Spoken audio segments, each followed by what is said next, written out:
Bon, en 1939, mon papa a été appelé sous les drapeaux. Et mon père était déjà relativement âgé, il était de 1893. Non, 1900. Non, 1893, oui. Et donc en 1939, il est parti, c'est ce qu'on a appelé la drôle de guerre. Et bon, nous habitions Mulhouse et il y avait la maman de mon papa et deux sœurs. Une des sœurs est décédée, maman s'en est beaucoup occupée, elle est décédée. Et pendant que papa n'était pas là, maman s'est occupée beaucoup de ces deux dames. Il y avait une sœur qui vivait avec ma grand-mère. Bon, la guerre a été finie pendant quelques mois. Papa est rentré et après ça a bardé. Comme mon père connaissait bien la région de l'Ouest, il avait trouvé quelque chose dans une ville qui s'appelle Nantes. À l'époque, on pensait que la ligne Maginot, vous avez entendu parler? On pensait que la ligne Maginot était vraiment une barrière. C'était loin, 1000 kilomètres à l'époque. C'était pas à côté. Alors, dans un premier temps, on a passé les Vosges. On est allé à, je crois, Remiremont, enfin, c'est une petite ville des Vosges, parce que c'était la France, étant donné que l'Alsace était tout de suite prise sous la botte allemande. On est resté pas très longtemps et ensuite on est parti à Nantes. En emmenant grand-maman, la tante, et on s'est installé à Nantes. Alors grand-maman avait un appartement avec sa fille à 1 kilomètre à peu près de chez nous. Voilà. Et mes parents ont ouvert un magasin, une boucherie. Je ne savais vraiment rien d'une boucherie, mais il fallait faire quelque chose. Et faire du chevillard comme papa faisait n'existait pas. Il fallait aussi, mon père avait aussi une étable à Mulhouse, enfin voilà. Et ça a duré comme ça une année, 40, 41. Entre-temps, un frère de ma maman qui était prisonnier dans un stalag a réussi à fuir et il est venu vivre avec nous. Et puis, il a fallu fermer le magasin puisque nous étions juifs. C'était fin 41. Alors, il fallait finir il s'était surtout débrouillé pour faire des choses alsaciennes particulières, comme les gens aiment, ce qu'on appelle des Wienerle, des Strasbourgeoises, des soucis, enfin bon. La charcuterie. Oui, et la viande, bien sûr.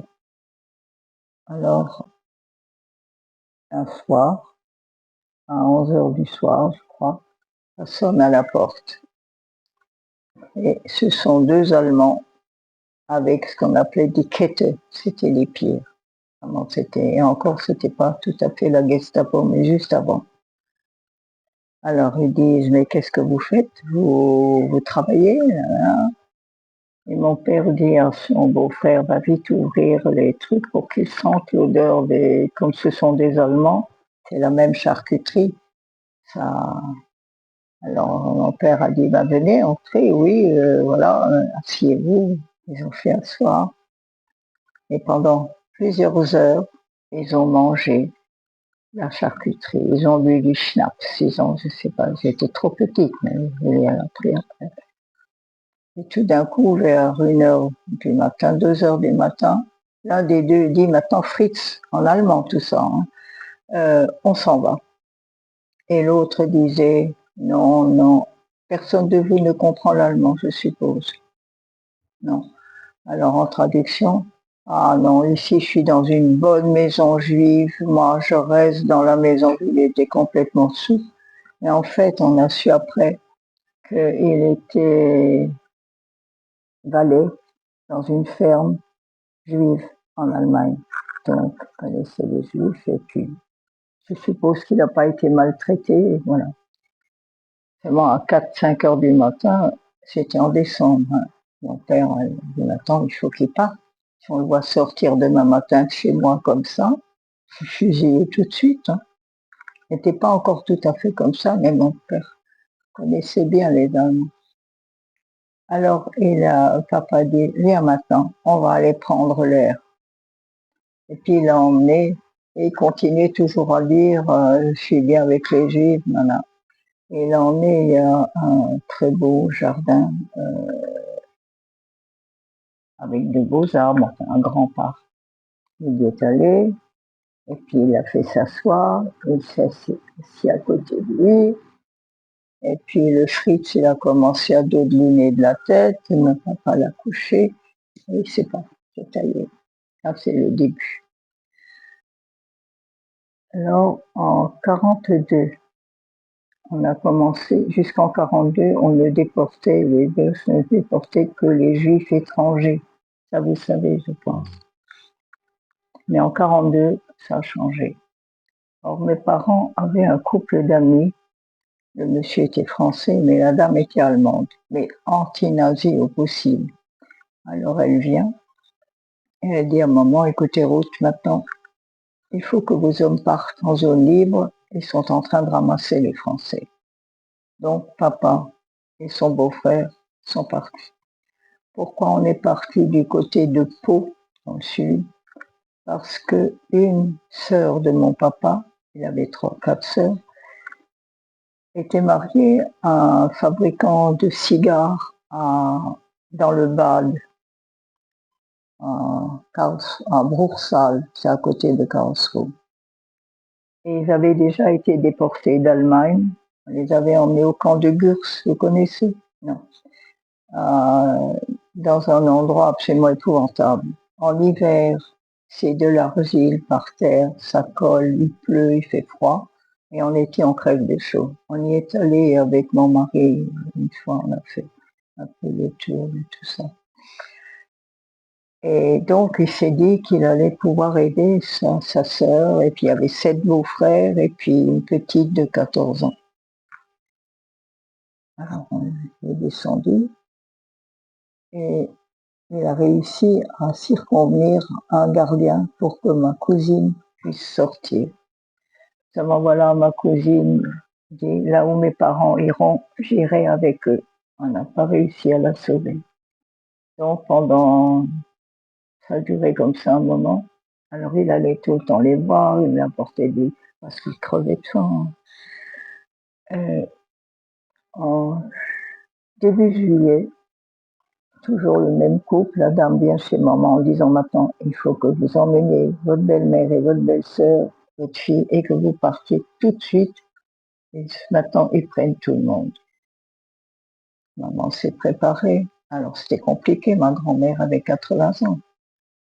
80 ans de 42, c'est pas 80 ans d'aujourd'hui.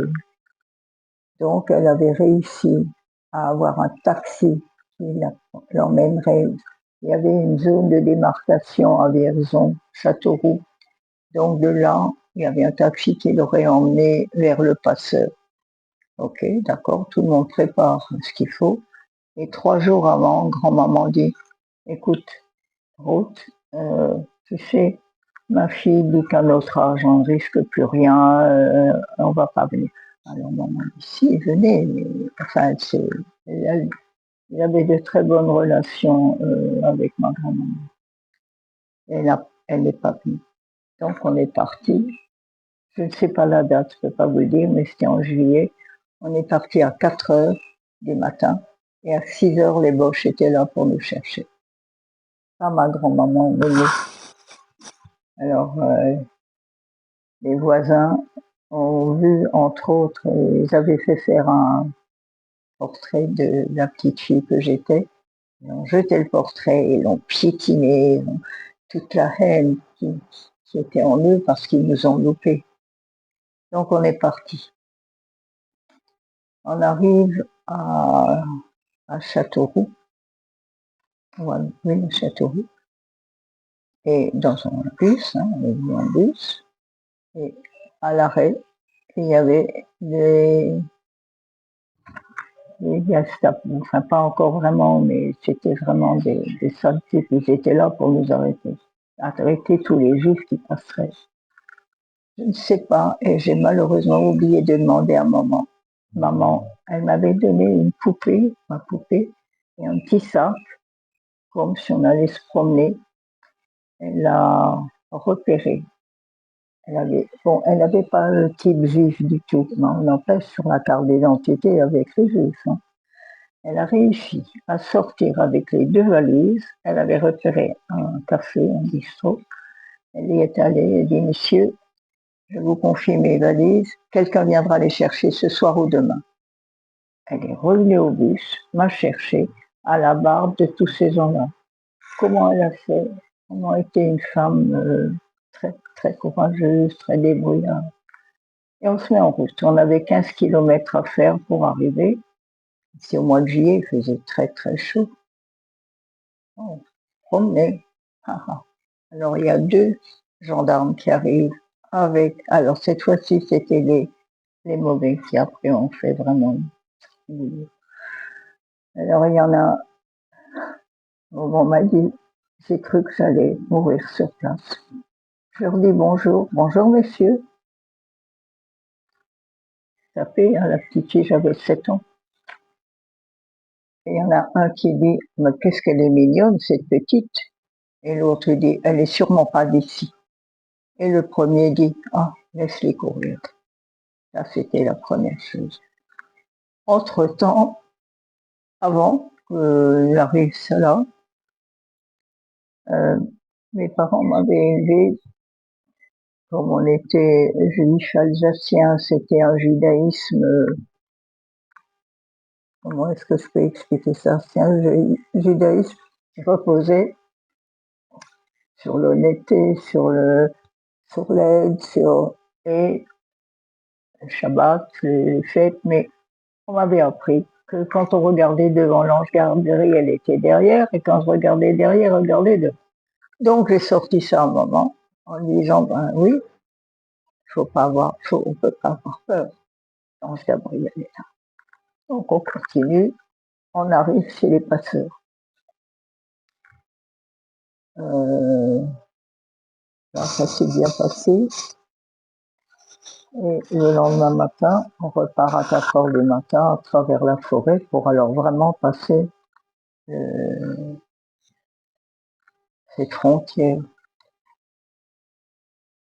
Alors le jeune il y avait il fallait passer un ruisseau. Alors le jeune m'avait mis sur ses épaules, parce que j'aurais été dans l'eau, je ne sais pas où. Et il a trébuché.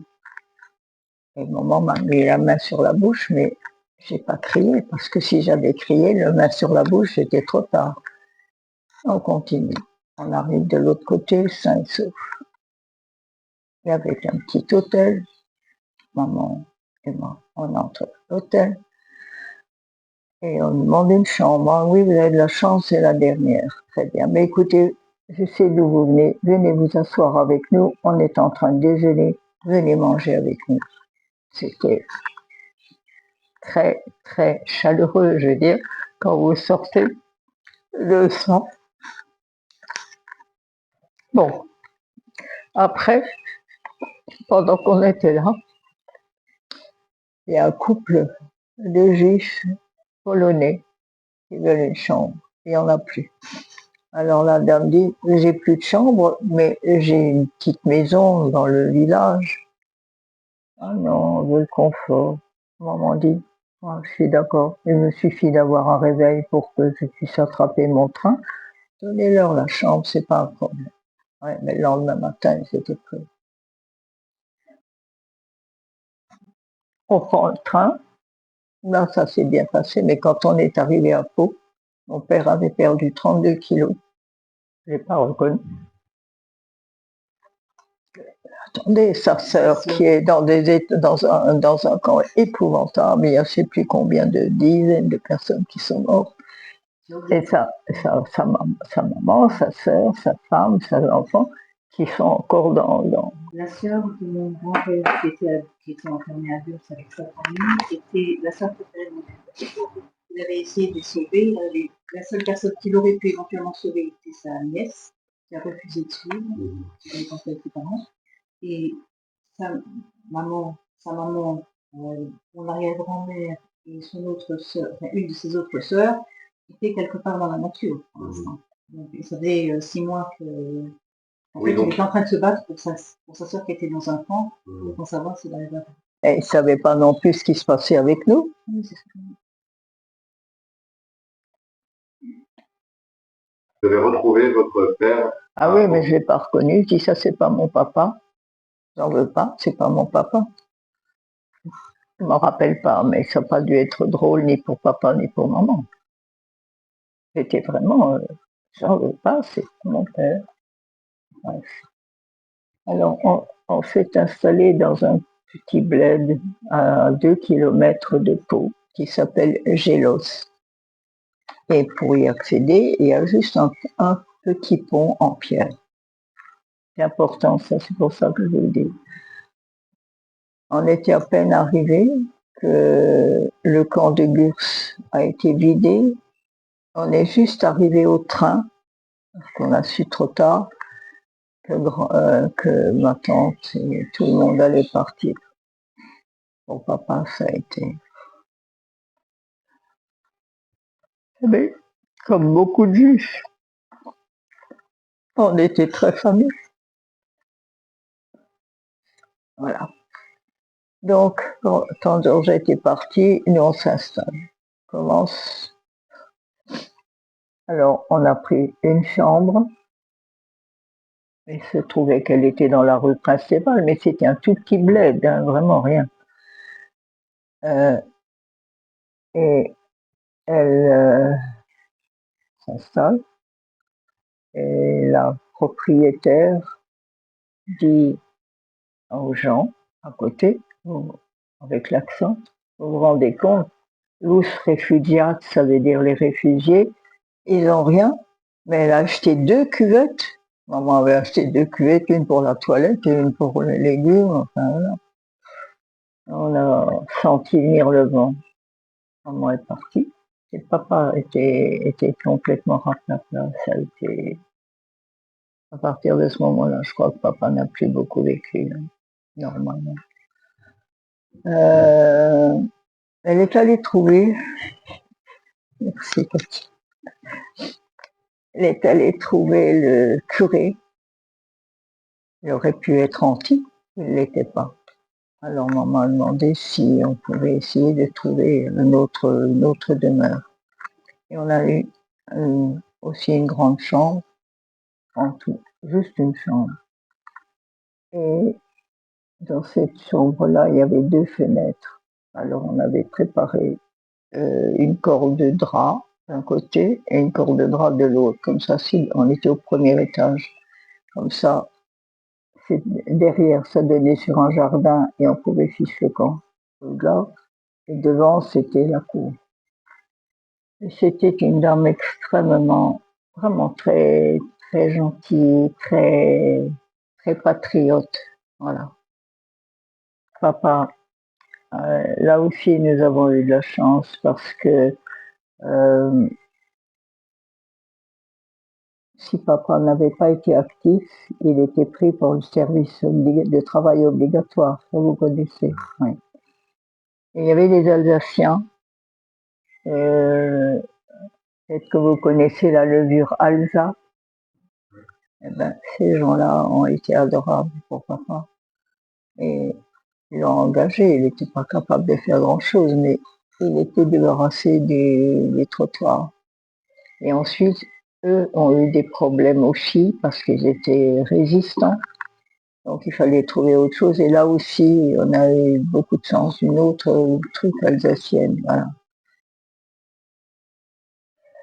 Et puis, je veux juste dire un mot de maman parce que papa a été tellement, tellement bouché de l'intérieur.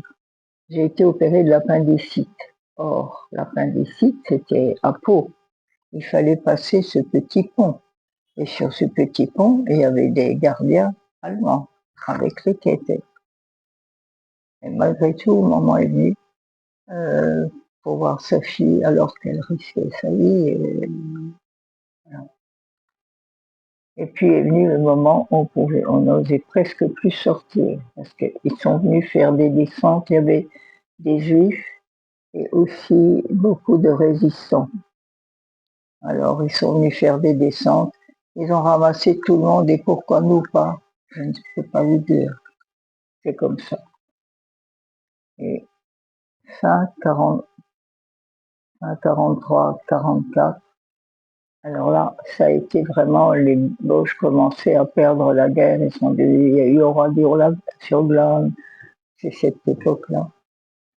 Et papa et maman ont voulu que je sois cachée. Donc, rebelote le curé, et le curé a trouvé dans des bonnes sœurs qui tenaient un endroit pour des fous, c'est-à-dire des hurlements. Quand ils étaient trop agités, on les mettait dans une baignoire d'eau froide. C'était une ambiance un peu difficile. J'avais 8 ans et demi. Alors, non seulement elle s'est occupée comme ça, ses bonnes sœurs, mais il y avait 4 enfants. Aucune de nous ne savait rien. L'aînée avait 17 ans, elle n'a pas supporté, elle a fui, elle a été rattrapée par les Allemands. Et à la fin de la guerre, l'une est devenue bonne sœur, l'autre est devenue catholique, et la troisième, c'était moi. Et c'est pourquoi j'ai insisté tout à l'heure sur l'éducation religieuse que les parents m'ont donnée.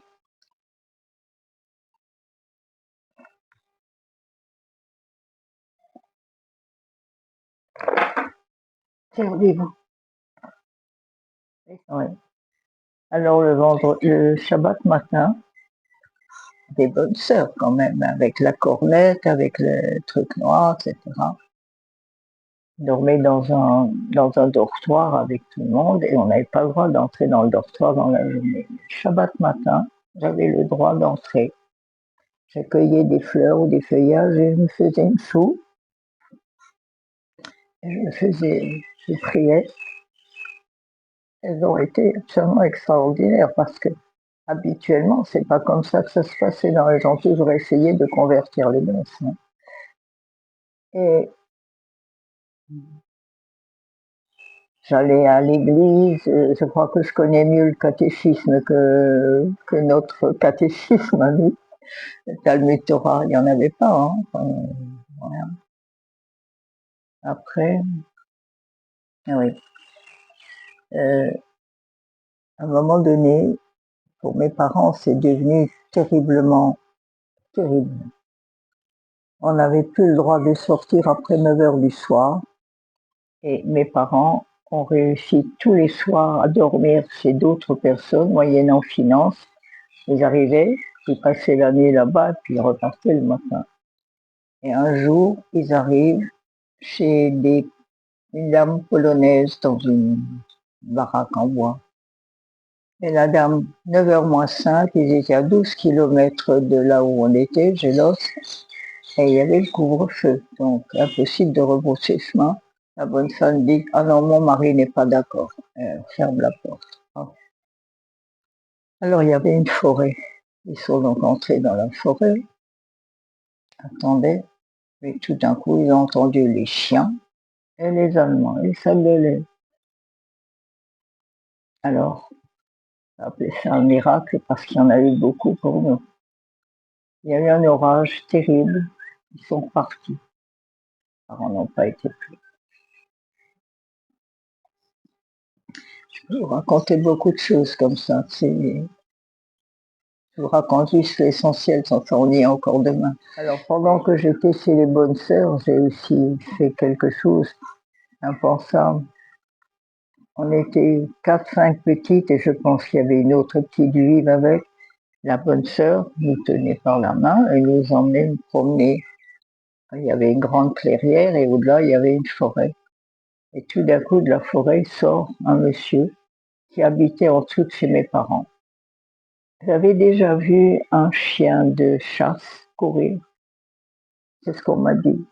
J'ai couru comme une folle. J'ai pris le monsieur, j'ai secoué. J'étais haute comme ça. Monsieur, est-ce que mes parents sont encore en vie? Alors pour quelqu'un qui était caché, où mes parents avaient dit que j'étais en vacances chez une tante en Touraine, c'était un peu raté. Donc le monsieur arrive le soir chez mes parents et je viens lui donner le bonjour de Liliane. Vous imaginez mes parents? Et le monsieur dit, vous inquiétez pas, je suis un espagnol républicain, je suis dans la même situation que vous. Ne vous inquiétez pas, je vous dénoncerai. Voilà. Et vous voyez, plein de petites choses comme ça. Et puis un jour, la guerre a été terminée. En gros. Et quand on est reparti, papa et maman sont venus me chercher.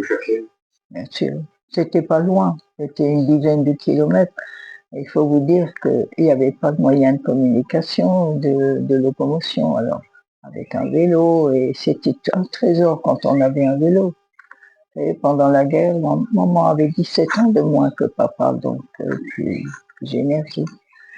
Et ce qu'on appelait faire le ravitaillement, elle partait, elle cherchait ce qu'elle pouvait dans la campagne.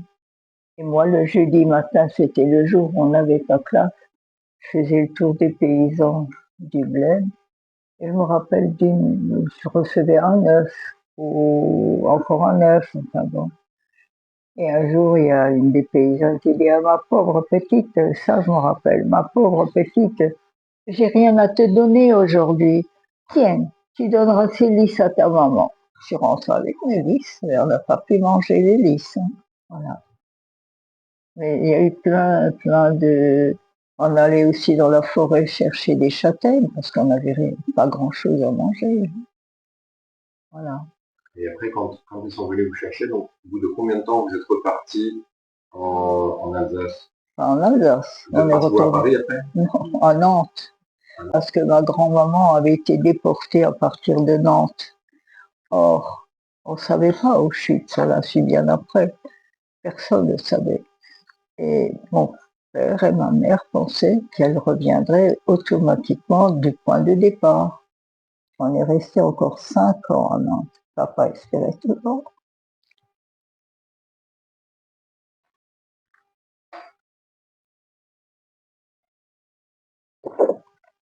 Il y a encore eu quelque chose de terrible pour papa et pour maman.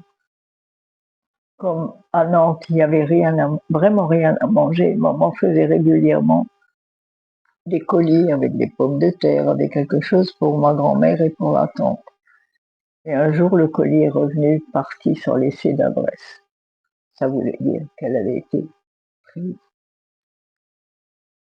J'ai vu mon père plancher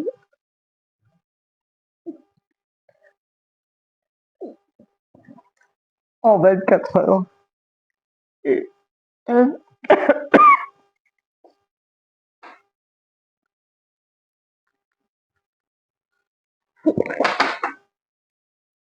le médecin a appelé, a dit, je donne pas 3 jours à votre mari. C'est mieux. Non. Donc on est revenu à Nantes. Et on avait tout perdu, l'appartement, le magasin, c'était des gens qui évidemment étaient tombés dessus. On a mis 1 an à récupérer au moins le lieu, il n'y avait plus rien, tout avait été dévalisé. Et l'appartement de ma grand-maman. Ça avait été bombardé aussi, je crois. Non, oui, mais là, ça a été bombardé avant qu'on parte. J'avais 4 ans, c'est pour ça que je vous disais que quand ça a commencé ici, je retournais en arrière. C'était au moment de Hanouka. Et il fallait descendre dans la cave. Et j'avais la rougeole, j'avais de la température. On m'avait acheté pour Hanouka, on m'avait acheté une jolie petite robe de chambre bleu ciel, je m'en rappelle. Et j'étais contente, je pouvais la mettre. On est descendu, après j'ai pu trouver ça tellement drôle, parce que c'était vraiment à côté de là où on habitait. Alors ça faisait un bruit terrible. Oui. Et on est donc allé dans l'appartement de grand-maman qui, lui, n'avait pas été habité. Alors on a trouvé, comme on faisait à l'époque, il n'y avait pas de machine à laver. Alors, il y avait une grande bassine, mais grande, et il avait jeté là-dedans tous les sidourim. Donc on a attendu que grand-maman revienne, elle n'est jamais revenue. Et quand elle n'est plus personne n'est revenu, on avait d'autres familles, plus personne. Alors au bout de 5 ans, on est retourné en Alsace. C'est pour ça que je vous disais que la France représente. On est revenu en Alsace et la vie a recommencé. Mais mon père était dans à Nantes déjà. Il était tellement anéanti. Maman avait 39 ans. Et le médecin dit à maman, écoutez, je dois qu'une façon de faire, c'est un accroissement de famille. Mais 39 ans de l'époque, c'est pas 39 ans de maintenant. Après une guerre comme on en a subi une, eh ben, on a eu un petit frère. Et comme papa ne pouvait pas faire voir à sa maman qu'il y avait que le nom continuait, en belote, pendant 3 semaines, il était entre la vie et la mort. Voilà.